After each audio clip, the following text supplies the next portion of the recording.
अस्सलाम वालेकुम स्टूडेंट्स, कैसे हैं आप लोग। उम्मीद करता हूँ खैरियत से होंगे। Second year biology chapter 17 coordination and control, आज मेरा इसका 6 लेक्चर है और एक पोर्शन हम इस चैप्टर का पढ़ चुके हैं, वो है कोऑर्डिनेशन इन प्लांट। आगे इस चैप्टर के 3 और पोर्शन हैं। एक पोर्शन होगा नर्वस कोऑर्डिनेशन इन एनिमल, फिर होगा केमिकल कोऑर्डिनेशन इन एनिमल और चौथा और आखिरी पोर्शन होगा बिहेवियर्स इन एनिमल्स। तो दूसरा हम पोर्शन शुरू करने लगे हैं आज, जिसका नाम है एनिमल्स के अंदर कोऑर्डिनेशन। तो आप लोगों को पता ही है कि एनिमल्स के अंदर यानी हमारे अंदर कोऑर्डिनेशन के 2 सिस्टम होते हैं। हमारे अंदर एक नर्वस कोऑर्डिनेशन होती है, एक केमिकल कोऑर्डिनेशन होती है। तो यहाँ से शुरू करते हैं जी। नर्वस कोऑर्डिनेशन जो है, इसके लिए हमारे अंदर जो सिस्टम है उस सिस्टम का नाम है नर्वस सिस्टम। दूसरी तरफ हमारे अंदर केमिकल कोऑर्डिनेशन भी होती है, उसके लिए जो हमारे अंदर सिस्टम है उसका नाम है एंडोक्राइन सिस्टम। जो पहला सिस्टम है ये न्यूरॉन्स का यूज करता है, ठीक है, इसके अंदर ब्रेन भी आएगा। ये जो दूसरा सिस्टम है ये केमिकल्स का यूज करता है और उन केमिकल्स को हम कहते हैं हार्मोन्स। तो हमारे अंदर यानी एनिमल्स में दोनों सिस्टम्स होते हैं। हम पहला सिस्टम शुरू करेंगे, नर्वस कोऑर्डिनेशन कैसे होती है। नर्वस, जैसे कि नाम से पता लग रहा है कि ये वो कोऑर्डिनेशन है डन विद न्यूरॉन्स। इसके लिए हमारी बॉडी में न्यूरॉन्स होंगे। अच्छा, वो न्यूरॉन्स जो है उनकी किस्में भी होती है, जो कि आगे हम अगले लेक्चर में पढ़ेंगे। बेसिकली न्यूरॉन्स ने कोऑर्डिनेशन पैदा करना है। कोऑर्डिनेशन कहते हैं राब्ते को। जैसे कि मेरी हाथ और आंख में राब्ता करवाना है। कैसे? देखिए, मेरी आंख ने किसी चीज़ को देखना है, ठीक है। अब फॉर एग्जांपल मेरे सामने खाने का एक टुकड़ा पड़ा हुआ है, मैंने उसको खाना है। अब मेरी आंख ने क्या करना है, उसको देखना है, लेकिन आंखें खा नहीं सकती, आंखें उसको उठा नहीं सकती। आंखों ने कोऑर्डिनेट करना है किसके साथ? हाथ के साथ। आंख ने राब्ता करना है और हाथ को पैगाम भेजना है कि भाई तू चुक। हाथ ने अब उस चीज़ को उठाना है। इस चीज़ के लिए हमारी बॉडी के अंदर कोई मैकेनिज्म होना चाहिए, कोई सिस्टम होना चाहिए जहाँ से ये मैसेजेस आंख से हाथ तक आए और हाथ जो है उस अकॉर्डिंगली मूव करे, ठीक है। तो इसके लिए हमारी बॉडी के अंदर क्या मौजूद होते हैं? न्यूरॉन्स। अब ये न्यूरॉन्स या तो डायरेक्टली लिंक होते हैं। डायरेक्ट लिंक का क्या मतलब है? डायरेक्ट लिंक का ये मतलब है कि हमारी बॉडी में आपको पता है रिसेप्टर्स होते हैं और रिसेप्टर्स ने लिंक करना होता है किससे? इफेक्टर्स से। जैसे मैंने बताया कि आंख जो है वो चीज़ दिखा रही है, वो रिसेप्टर है। हाथ क्या होंगे, उन्होंने उठाना है, वो इफेक्टर होंगे। जो चीज़ स्टिमुलस को डिटेक्ट करे वो रिसेप्टर होती है और रिसेप्टर खुद एक्शन नहीं लेता, उसने इफेक्टर को पैगाम देना होता है ताकि हमारी बॉडी उस पर रिस्पॉन्ड कर सके। ओके, अब जो लोअर एनिमल है, लोअर एनिमल में ये डायरेक्टली लिंक होते हैं। ये बात लिखी हुई है कि ये न्यूरॉन्स आपस में यानी कि रिसेप्टर से न्यूरॉन्स निकलते हैं और ये न्यूरॉन डायरेक्ट लिंक कर जाते हैं मोटर न्यूरॉन के साथ। आपको पता है रिसेप्टर से जो न्यूरॉन मैसेज को लेके आता है वो सेंसरी न्यूरॉन होता है और जो न्यूरॉन इफेक्टर की तरफ पैगाम लेके जाता है वो होता है मोटर न्यूरॉन। तो यहाँ पे सेंसरी और मोटर न्यूरॉन डायरेक्ट लिंक होते हैं किन में? लोअर एनिमल्स में। ये बात आपने ज़हन में रखनी है। अब हायर एनिमल में आए तो इनमें सीएनएस के ज़रिए से ये चीज़ें लिंक होती है। अब इसका क्या मतलब है ये मैं आपको समझाता हूँ। सीएनएस क्या करता है? हमारे अंदर भी एक होता है रिसेप्टर। रिसेप्टर वो ऑर्गन जिसने स्टिमुलाई को डिटेक्ट करना है, वहाँ से निकलते हैं न्यूरॉन्स। ये न्यूरॉन है एक, ठीक है। ये न्यूरॉन किसके पास जाएगा? सीएनएस के पास, सेंट्रल नर्वस सिस्टम। फिर सेंट्रल नर्वस सिस्टम एक और न्यूरॉन के ज़रिए से पैगाम भेजेगा किसको? इफेक्टर को। तो फिर इफेक्टर जो है वो काम करेगा। तो हमारे अंदर बीच में सीएनएस है, लोअर एनिमल में नहीं है। ये चीज़ मैंने आपको किन में बताई है? ये चीज़ हायर एनिमल में है। तो बेटा जी ये बात ज़हन में रखनी है कि हायर एनिमल में फिर न्यूरॉन की भी 3 किस्में होंगी। सेंसरी न्यूरॉन, सीएनएस के अंदर जो न्यूरॉन है वो इंटर न्यूरॉन होगा और इफेक्टर तक जो न्यूरॉन या ये वाला यानी कि जो ग्रीन लाइन है, ये जो न्यूरॉन है इसका नाम होगा मोटर न्यूरॉन। अच्छा जी, न्यूरॉन क्या चीज़ है? अब न्यूरॉन की डेफिनेशन यानी कि ये जो सेल है, ये जो मैसेज लेके जा रहे हैं, इनका नाम है न्यूरॉन्स। तो स्पेशलाइज्ड सेल है which have ability to conduct. एक ऐसा सेल जिसमें कंडक्ट करने की यानी कि एक जगह से दूसरी जगह मैसेज को लेके जाने की सलाहियत हो एंड जनरेट इम्पल्स, या वो खुद जनरेट भी कर सके। देखिए ना, बाज़ औक़ात ऐसा भी होता है, फॉर एग्जांपल आपका दिल कर रहा है कोई चीज़ खाने को, तो आपका ब्रेन जो है इसने एक मैसेज जनरेट किया, यानी इसके न्यूरॉन ने खुद ब खुद एक मैसेज जनरेट किया और वो आपके हाथों पैरों की तरफ भेजा और आप उठ के खाने की तरफ चले गए। ठीक है, तो ये वाला जो है यानी कि न्यूरॉन्स में खुद, स्पेशली मैं आपके सीएनएस के न्यूरॉन की बात कर रहा हूँ, वो खुद भी मैसेज जनरेट कर सकते हैं। तो impulses travel across synapse. Synapse किसको कहते हैं? दो न्यूरॉन्स में कनेक्शन।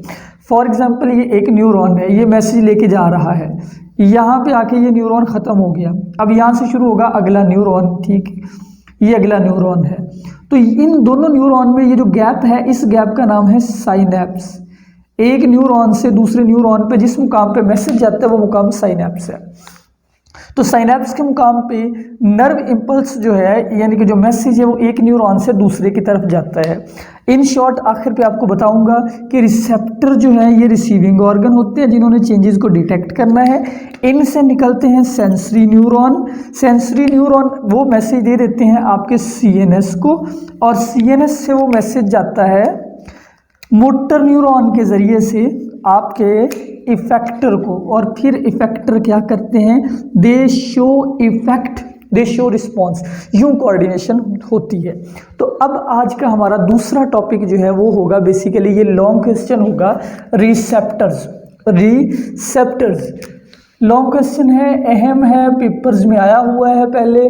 तो रिसेप्टर यानी रिसीविंग ऑर्गन, डिटेक्ट करते हैं चेंजेस को, यानी कि चेंजेस से मुराद है स्टिमुलाई को, इन इंटरनल और external environment of body of animals, यानी हमारी बॉडी के अंदर कोई तब्दीली आए या बाहर हमारे माहौल के तब्दीली आई है उसको डिटेक्ट कर लेते हैं। फॉर एग्जांपल हमारी आंखों पे लाइट तेज़ पड़े, अब ये एक एक्सटर्नल स्टिमुलाई है, हमारा प्यूपल खुद ब खुद छोटा हो जाता है, ये क्या है? External stimuli. और आंख के अंदर जो सेल्स है उन्होंने उसको डिटेक्ट किया और आंख सिकुड़ गई, ये आंख का रिस्पॉन्स था। स्टिमुलाई आपके अंदर भी हो सकता है। फॉर एग्जांपल जैसे आपकी बॉडी के अंदर वाटर का लेवल बढ़ गया, ये एक इंटरनल स्टिमुलाई है। अब इस इंटरनल स्टिमुलाई को कौन डिटेक्ट करेगा? आपका हाइपोथैलेमस। वहाँ पे जो न्यूरॉन है वो उसको डिटेक्ट कर लेगा, उनको पता लग जाएगा कि बॉडी में पानी ज़्यादा है, फिर वो हार्मोन्स पैदा करेंगे, एडीएच पैदा करेंगे, वो फिर नेफ्रॉन से पानी को एडीएच को बंद कर देंगे, फिर वो पानी जो है वो बॉडी से निकलना शुरू हो जाएगा, यानी कि पेशाब के ज़रिए, यूरिन के ज़रिए से वो एक्स्ट्रा वाटर बॉडी से निकल जाएगा। अच्छा जी, ये जो न्यूरॉन है ये कोई सेल भी हो सकता है। सेल से मुराद है जैसे एक सिंगल न्यूरॉन आपकी स्किन के अंदर एक न्यूरॉन भी हो सकता है इस तरह से, या ये हो सकता है एक न्यूरॉन की एंडिंग। न्यूरॉन की एंडिंग यानी ये पूरा सेल भी हो सकता है। सेल की बेस्ट एग्जांपल है रॉड एंड कोन। रॉड, कोन ये रिसेप्टर है और ये पूरे सेल होते हैं। या एक न्यूरॉन की एंडिंग हो सकता है। न्यूरॉन की एंडिंग जो है ये आगे हम डिस्कस करेंगे कि बाज़ न्यूरॉन जो है, जैसे हमारी स्किन में कई किस्म के न्यूरॉन की एंडिंग्स होती है जो स्टिमुलाई को डिटेक्ट करने के लिए बनी होती है। या ये कोई स्पेशलाइज्ड ऑर्गन हो सकता है जैसे कि हमारे कान, ईयर, ये एग्जाम्पल है। तो एक सेल हो सकता है या एक न्यूरॉन की सिर्फ आखिरी किनारा यानी उसकी एंडिंग, या एक पूरा ऑर्गन जैसे कि हमारी ज़ुबान, जैसे हमारे कान, ये एक पूरे ऑर्गन है। अब जी न्यूरॉन्स, दीज न्यूरॉन और सेल बॉडी, अब ये जो रिसेप्टर है ये कैसे डिटेक्ट करते हैं? ये है हाउ रिसेप्टर डिटेक्ट स्टिमुलाई। ये जो न्यूरॉन्स होते हैं यानी हर एक रिसेप्टर, चाहे वो कोई ऑर्गन है, जैसे हमारा कान एक रिसेप्टर ऑर्गन है, उसके अंदर न्यूरॉन लगे हुए होंगे। अब वो न्यूरॉन सेंसिटिव होंगे, किन चीज़ों के लिए सेंसिटिव होंगे? द न्यूरॉन और सेल बॉडीज एक्साइटेड बाई, ये बड़ी जल्दी एक्साइट हो जाते हैं, यानी कि इन पे क्या लेकर करंट आ जाता है, बाई स्मॉल इलेक्ट्रिक शॉक। इनको हल्का सा झटका मिले, करंट मिले, ये फौरन स्टिमुलेट हो जाते हैं, यानी इम्पल्स पैदा कर देते हैं। फॉर एग्जांपल ये मैंने उंगली अपनी टच की तो मेरी फिंगर टिप के अंदर जो न्यूरॉन थे वो इस टच की वजह से एक्साइट हो गए। एक्साइट मतलब उन्होंने एक इम्पल्स पैदा कर दिया, एक मैसेज पैदा कर दिया। वो मैसेज फौरन न्यूरॉन के जरिए मेरे ब्रेन तक पहुंचा, मुझे एहसास हुआ कि मैंने किसी चीज़ को टच किया है।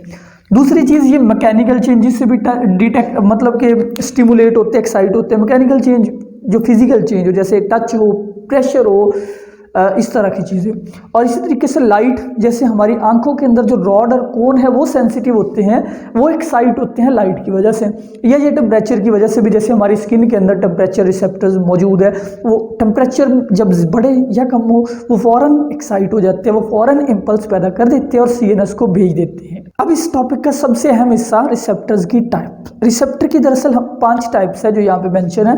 पहले देखिए कीमो रिसेप्टर, नाम से पता लग रहा है कि डिटेक्ट करेंगे केमिकल चेंजेस को। फॉर एग्जांपल स्मेल, अब स्मेल किसकी वजह से होती है?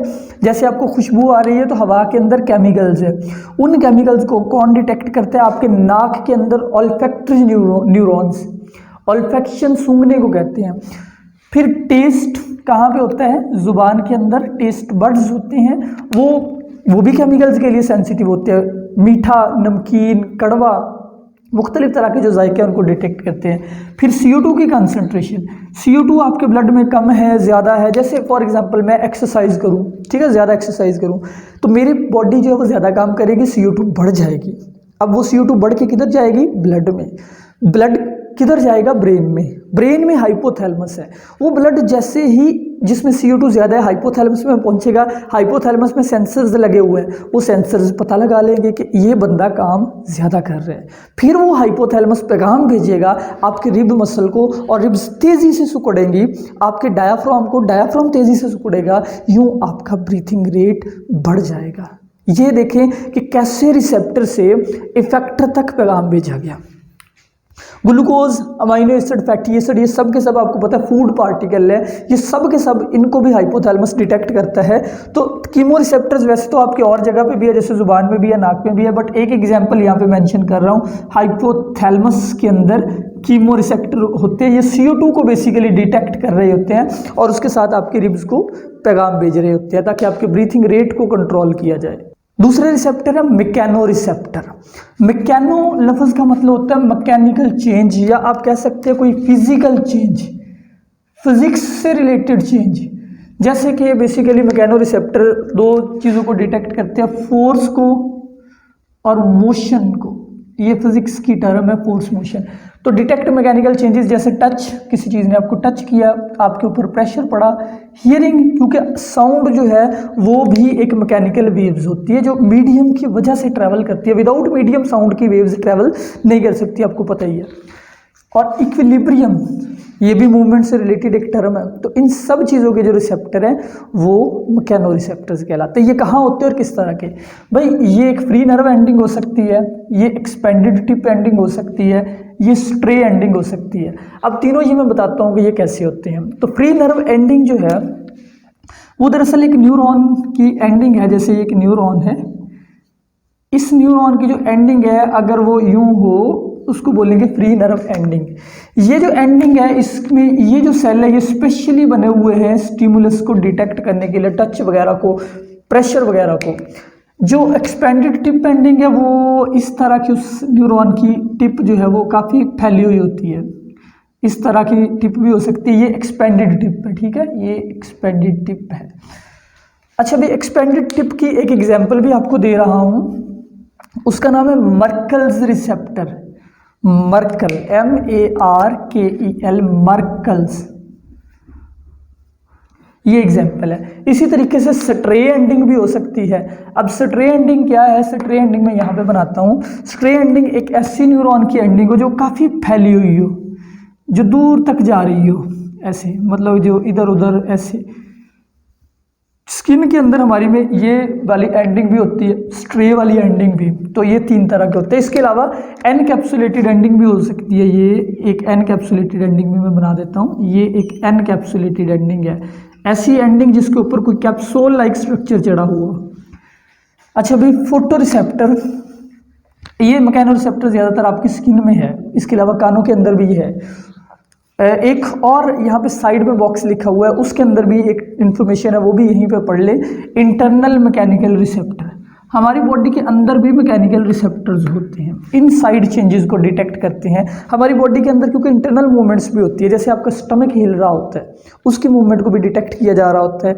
तो स्टमक की वॉल के अंदर होते हैं मैकेनो रिसेप्टर। जैसे ये स्टमक की वॉल है, तो इस स्टमक की वॉल जब हिलेगी तो इसमें से कुछ रिसेप्टर एक्टिवेट होंगे, वो आपके ब्रेन को पैगाम भेजेंगे। तो यूं आपके ब्रेन को एहसास होगा हंगर का, आपके ब्रेन को पता लगेगा कि स्टमक में कितनी खुराक है, और फिर ब्रेन उसके अकॉर्डिंग जो है वो आपके ग्लैंड्स को एक्टिवेट करेगा।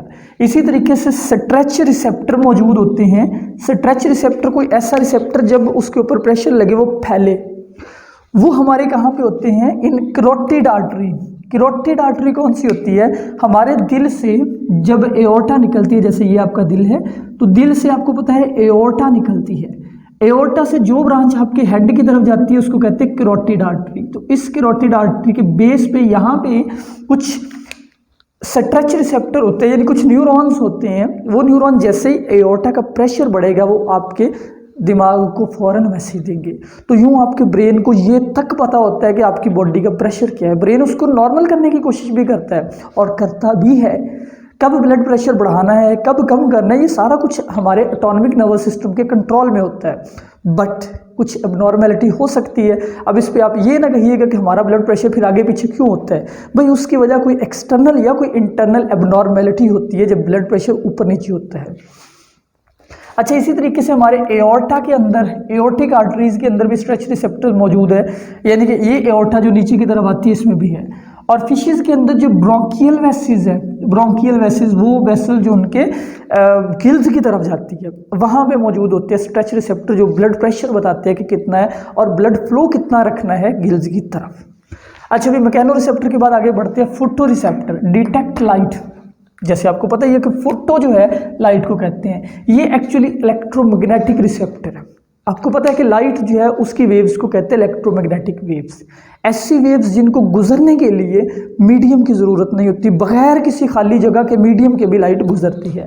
और इसकी एग्जांपल है रॉड एंड कोन।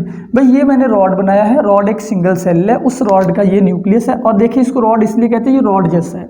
ये जो सेल है इसका नाम है कोन, ये कोन जैसा है, इसका ये न्यूक्लियस है। ये एक पूरा पूरा सेल है जो आंख के रेटिना में होते हैं और ये रोशनी के लिए सेंसिटिव है। जैसे ही आंख जो है वो, जैसे मेरी आंख पे रोशनी पड़ी, ये एक्टिवेट हो जाते हैं, फौरन आपके ब्रेन को बताते हैं और तस्वीर आपको दिखाते हैं। Thermoreceptor respond to heat and cold, गर्मी सर्दी के लिए यानी टेम्परेचर के लिए, क्योंकि थर्म का मतलब ही हीट होता है या टेम्परेचर होता है। ये फ्री नर्व एंडिंग होती है जिसका हम पीछे जिक्र कर चुके हैं कि ये जो नर्व एंडिंग होती है ये सिंपली ये वाली इसी तरह की नर्व एंडिंग होती है। नोसिसेप्टर, नोसी लफ्ज़ का मतलब है पेन। ये पेन के लिए हसास होते हैं, तो ये पेन को डिटेक्ट करते हैं और ये अनडिफ्रेंशिएटेड होते हैं। एक्चुअली अनडिफ्रेंशिएटेड क्यों? पहले अनडिफ्रेंशिएटेड किसको कहते हैं? जिसकी कोई प्रॉपर शक्ल ना हो, जो गैर मखसूस हो, ठीक है, जो स्पेशल ना हो, जो अनस्पेशलाइज्ड हो, उसको कहते हैं अनडिफ्रेंशिएटेड। दरअसल पेन कोई स्टिमुलस ही नहीं है। आप हैरान होंगे कि pain is not a stimulus. दरअसल किसी भी चीज़ का ज़्यादा, जैसे पेन क्या चीज़ है आप बताएं? Pain is nothing. जैसे आपको तेज़ साउंड आए वो भी पेन है, तेज़ रोशनी पड़े वो भी आपके लिए पेन है, आपको टच हो ये पेन नहीं है, ज़ोर से टच हो ये पेन है। यानी कि वही नॉर्मल स्टिमुलाई जब एक ज़रूरत से बढ़ेंगे तो वो पेन कॉज करेंगे। तो पेन के लिए ये जो जैसे टेम्परेचर है, नॉर्मल टेम्परेचर आपकी बॉडी उसको डिटेक्ट करेगी, वो आपके लिए पेन कॉज नहीं करेगा। हाई टेम्परेचर हो जाए जलन कॉज करेगा तो पेन शुरू हो जाएगी। तो मतलब यही जो न्यूरॉन है जब ये एक्सेसिवली मैसेज लेके जाएंगे तो पेन का एहसास दिलाएंगे। और पेन की शिद्दत का अंदाज़ा इम्पल्सिस के ज़्यादा और एक्सेसिव जाने से होता है। तो ये तो टॉपिक पूरा हो गया। टाइप्स हमने पढ़ी 5 टाइप। अगला इस टॉपिक का हिस्सा है मोडेलिटीज़ ऑफ सेंसेशन। मोडेलिटी कहते हैं हम हिस्स को। आप जो डिफरेंट चीज़ों को सेंस करते हैं इनको मोडेलिटीज़ कहते हैं। यानी each principal type of sensation, sensation हिस्स को कहते हैं। जो भी चीज़ आप फील करते हैं वो जो भी चीज़ आप एक्सपीरियंस करते हैं वो चीज़ मोडेलिटी है। जैसे heat, cold, pain, pressure, equilibrium, sound, light, ये सब के सब क्या है? मोडेलिटीज़ हैं सेंसेशन की। एक बड़ा ही टेक्निकल क्वेश्चन है। वो टेक्निकल क्वेश्चन ये है, why we feel different modalities.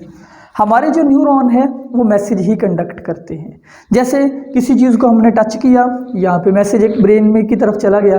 कोई चीज़ गर्म है, मैसेज एक चला गया। कोई चीज़ ठंडी है, मैसेज चला गया।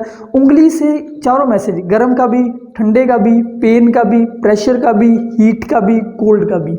लेकिन हमें एहसास होता है कि वो मैसेज किस चीज़ का है। वो मैसेज हीट का है, वो कोल्ड का है, वो पेन का है, वो टच का है, वो प्रेशर का है।